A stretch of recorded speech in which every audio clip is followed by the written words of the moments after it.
October 29th, 2025, the day Tanzanians were meant to take to the polling stations to cast their votes. An election day that would become one of the darkest moments in the nation of Tanzania. Overnight, the city of Dar es Salaam transformed from a bustling port metropolis into a war zone of protest, smoke, and shattered trust. In the commercial capital, crowds gathered in the early hours. Chants of "We want our country back" echoed as protesters blocked roads, set fire to a bus and a petrol station, and clashed fiercely with security forces.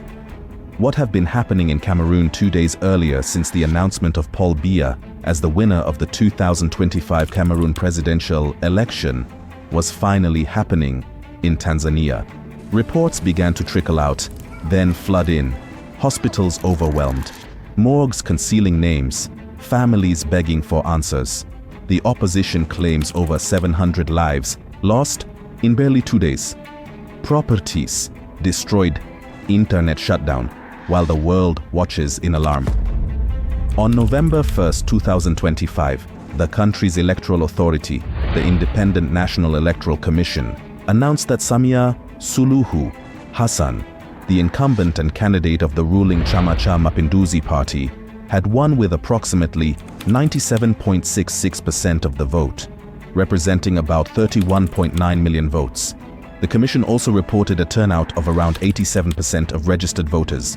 In her victory speech, Samia declared the election concluded and called for national unity. Although the context was deeply contested, many opposition members labeled the vote a coronation rather than a genuine contest due to the exclusion of major rivals and reports of pre-election repression. The result secures her a 5-year term, but the overwhelming margin, the disqualification of opposition candidates, and the backdrop of protests and violence have raised serious questions about the election's legitimacy. For several days now, Tanzanians, especially the Gen Zs, have taken to the streets to call on the cancellation of the result and removal of the current president, Samia Suluhu Hassan. In this video, we shall take a deep dive into how Samia Suluhu authoritarian actions led to the death of over 700 Tanzanians.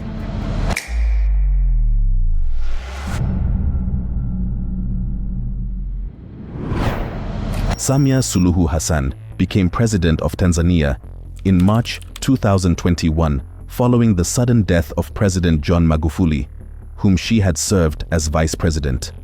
Her rise made her the first female president in the nation's history. Initially, many Tanzanians and international observers saw her as a reformist leader who might reverse Magufuli's repressive policies and restore democracy. She promised to strengthen freedom of expression, open political space, and revive international relations. However, over time, Samia's leadership took a sharp authoritarian turn. Her government increasingly restricted opposition parties, jailed critics, and censored media outlets. Prominent opposition leaders were arrested or barred from political activities under the pretext of maintaining peace and security. Civil society groups accused her administration of using the judiciary and police as tools of intimidation.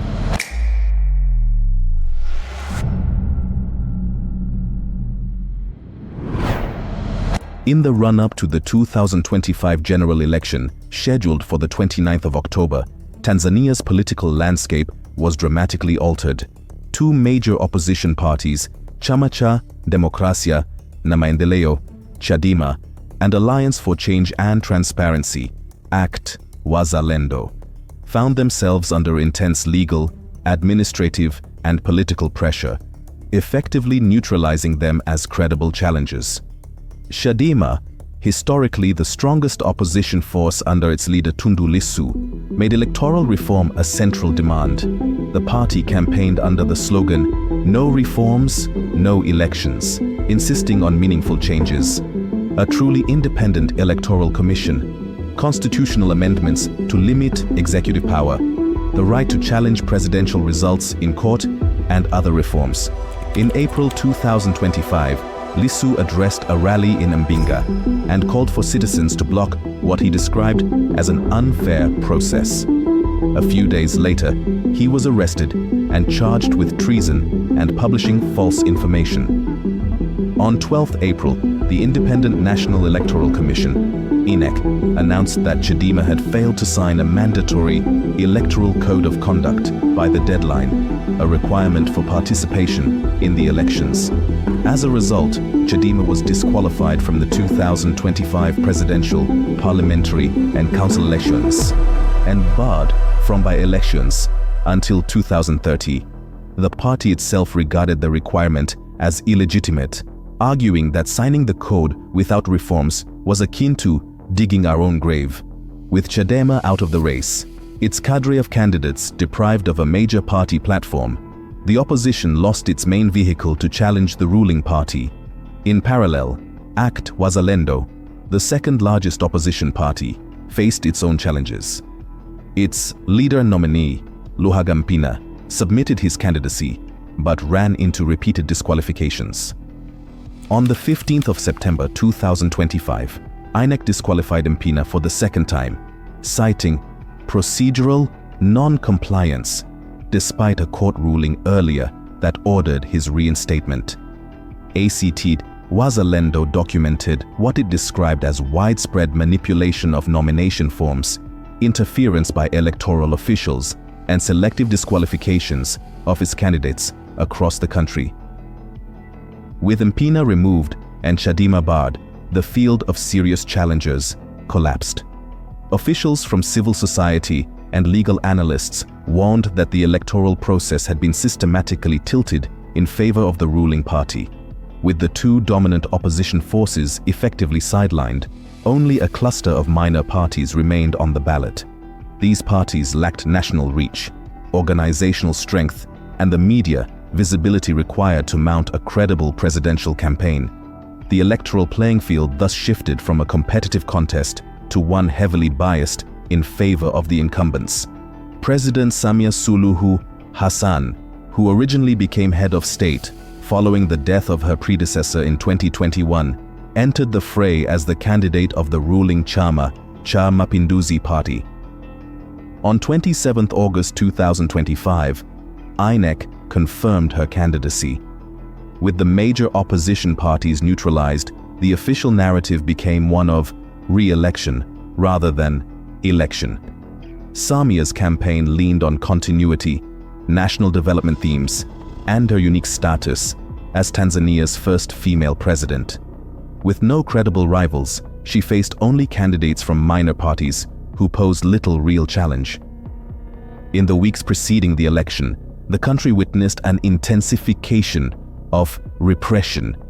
Reports of arrests, enforced disappearances, media shutdowns, and deployment of security forces across major cities. On election day itself, October 29th, there was a nationwide internet shutdown, curfews, military deployment in key centers, and violent clashes in certain areas. When results were announced, Samia was declared winner with around 97% of the vote and reported turnout of 87%. Analysts and opposition figures denounced the elections as a sham and a coronation rather than a genuine democratic contest. With key challengers excluded before ballots were cast, the optics of competition were minimal. The 2025 presidential election in Tanzania thus occurred under severely constrained conditions. With the two major opposition parties sidelined and their presidential aspirants barred, Samia Suluhu Hassan raced to a landslide victory.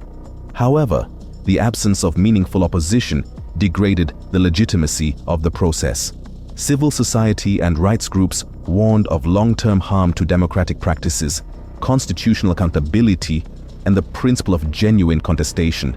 The sidelining of the opposition did not go unnoticed by citizens. Protests erupted on election day, and reports of deaths and violence followed. The use of heavy state security responses and information blackouts sparked international concern. The election outcome, while legally certified, was politically hollow according to many analysts.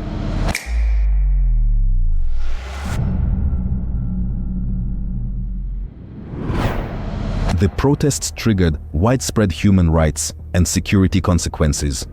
Thousands of people took to the streets across major cities such as Dar es Salaam and Mwanza, demanding electoral justice and an end to the exclusion of opposition. Security forces responded with curfews, internet blackouts, live fire, tear gas, and military deployment. Opposition estimates suggest hundreds, even up to 700, killed. The UN has confirmed at least 10 fatalities. On the political front, the unrest has severely undermined the credibility of the election. The exclusion of major opposition parties and leaders combined with the heavy crackdown has raised fears of democratic backsliding and authoritarian consolidation. Civil society groups warn that the state's response has created a chilling effect on dissent and public participation. Economically and socially, the protests disrupted business operations, especially in border towns and transport hubs. Manufacturing, commerce, and logistics suffered as curfews, roadblocks, and service shutdowns spread. The nationwide internet shutdown interrupted communications, commerce, and media. On the international stage, Tanzania's reputation has taken a hit. Travel advisories were issued, foreign investors and diplomats voiced concern, and human rights organizations demanded accountability.